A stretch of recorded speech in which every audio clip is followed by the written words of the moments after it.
Hi there. It's the end of 2021, and I wanted to share with all of you just a little bit of analysis that I've been doing on some sealed box price here at the end of the year that I thought was kind of interesting. So, I've been collecting some data, tracking some sealed box prices, EV sorts of things over the course of 2021. It's been a pretty wild year, and I at least want to share with you some kind of recent trends that I thought were informative, interesting. So, I collected some data early September 2021, and here we are at the end of 2021. I'm recording this on Christmas Day, no less, December 25th.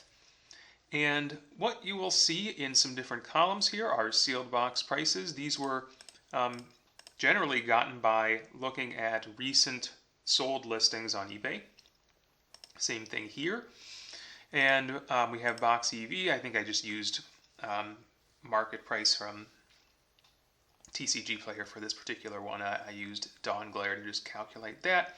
Here's the ratio of EV to sealed if you care about those sorts of things. But what I think is actually kind of interesting are the changes from September to the end of 2021. Now, as some of you may or may not be aware, there has been a pretty considerable, substantial decline in the singles prices over the last several months. Obviously, lots of little ups and downs depending on the card you're looking at, but across the board there's been a decline, and you can actually see that in the EV of these different sealed boxes that I've got here, and I've arranged them. First, you'll see a whole bunch of the supplemental products, and then you'll see a whole bunch of standard legal sets that start with the more recent ones and then go deeper into history, and it doesn't really matter which ones you are actually looking at here.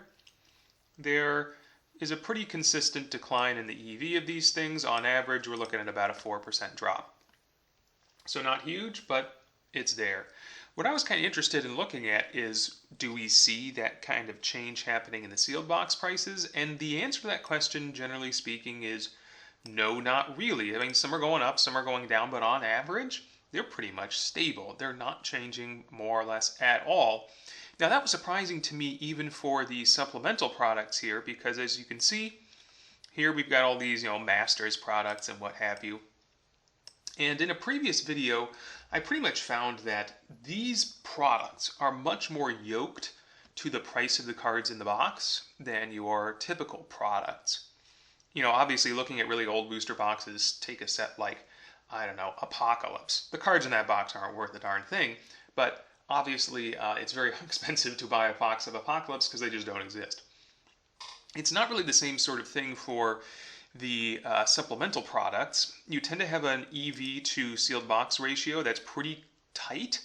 It doesn't go nearly as low as some of the other old sets. You'll see that here, even a pretty old set, the original Modern Masters, you still have an EV ratio of about 66% there. That's like, I mean, to me, that's bananas, given how old the set is. But so, again, my thinking here, well, if the EVs are all dropping, and they totally are, like the EV on average from all my supplemental products has gone down by about 3%, and yet their sealed price collectively has actually gone up by 1%. What do you make of that? I don't know. I mean, it's hard for me to say. It's just kind of surprising to me that the sealed box market has stayed so stable on the whole. I will say there have been some pretty substantial declines if you start drilling down into the some of the sets down here, they're a little bit older. In part, so you have something like Mirrodin Besieged. Let's take Mirrodin Besieged. This is a set that actually the sealed box price spiked super hard in the fall, all the way up to $600. It's now since gone back down a little bit to $525. You just don't see very many sales though. Clearly they skyrocketed in the fall, got a little overpriced, and just nobody would buy at that price. So you basically see no sales over the last 3 or 4 months, really since October, for most of these sets. And in fact, some of these numbers here are actually kind of off because I just didn't have a lot of sales to work with. Like this original Zendikar, I don't actually know if that data is correct. I don't think it is. But there have been some pretty steep drops in some of those overpriced sealed boxes. But again, across the board, there's a lot of stability, even while we see the EV really collapse for some of these sealed products. I'm looking at you, Theros Beyond Death. That's more recent. But even some of the older sets like Oath of the Gatewatch have declined quite a bit.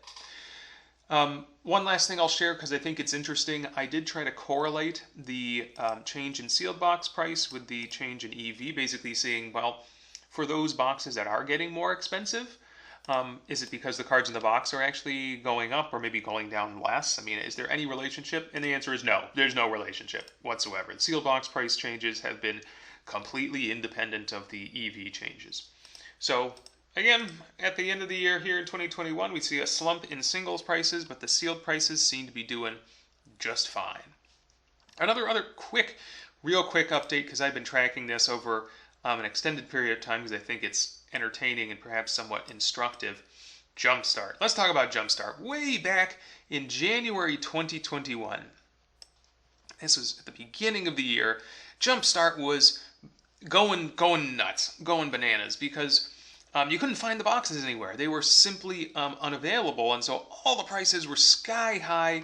You had an EV, a box EV, that was like actually not all that ridiculously high, and yet the sealed boxes were like I can't even tell you. I mean, you couldn't find them. You couldn't find them. Even in March, you still couldn't find them. Sealed boxes were like $240 on eBay. That was the cheapest you can get them. The EV was pretty high still because the availability of the cards was just so low. Well, times have changed, obviously. Times have changed a lot. I updated these pretty recently. Here's updated prices in April, which was actually before all the waves of products started showing up. And then here we are in December. You can get boxes of Jumpstart for, I don't know, $100, maybe a little bit less. And of course, the singles prices have sort of come down to match that. Despite that, I think this is kind of fascinating. My method here is I am only counting cards that are worth like $2 or above, with the one exception of Naeth. $1.99, I counted it as part of the EV, because it still feels decent if you open a Naeth. And the EV of boxes is still $105. It's not bad, given for $100 for a sealed box of this stuff. That's a positive EV. Mind you, a lot of that is coming from the top-heavy stuff. You know, opening an Allosaurus Rider is still great. Opening a Crater Hoof or an Exquisite Blood or a Rhystic Study, yep, that's all great. But, the depth of the set at this point is just way, way down. A lot of these sort of Tier 2, Tier 3 cards that you could open, they aren't worth anything anymore. The supply has finally caught up to these sorts of things.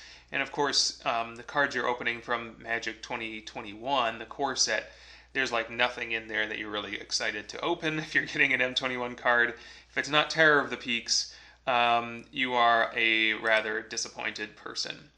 Why is this instructive? Well, it's just kind of your classic supply shortage issue. They eventually rectified the supply of Jumpstart sealed product, and it has gone as we would expect any sort of high supply product to go, which is to say that the EV of the box tends to level out, get kind of close to the sealed box price. Fascinatingly, it has maintained a positive EV here. What do I make of that? I mean, I think that's kind of puzzling. I mean, this was the case back in April as well. It had a positive EV and the price had come down quite a bit. So, I don't know. Jumpstart, still interesting. Still kind of a fascinating product. What's it going to do long term? Nobody has any idea. The supply is still very high. Go get them while you can. If you enjoy the product, it's relatively cheap. Certainly cheaper than it was back in March of this year when you had to shell out, $240 a pop? Hope you didn't do that. All right, that's it for this.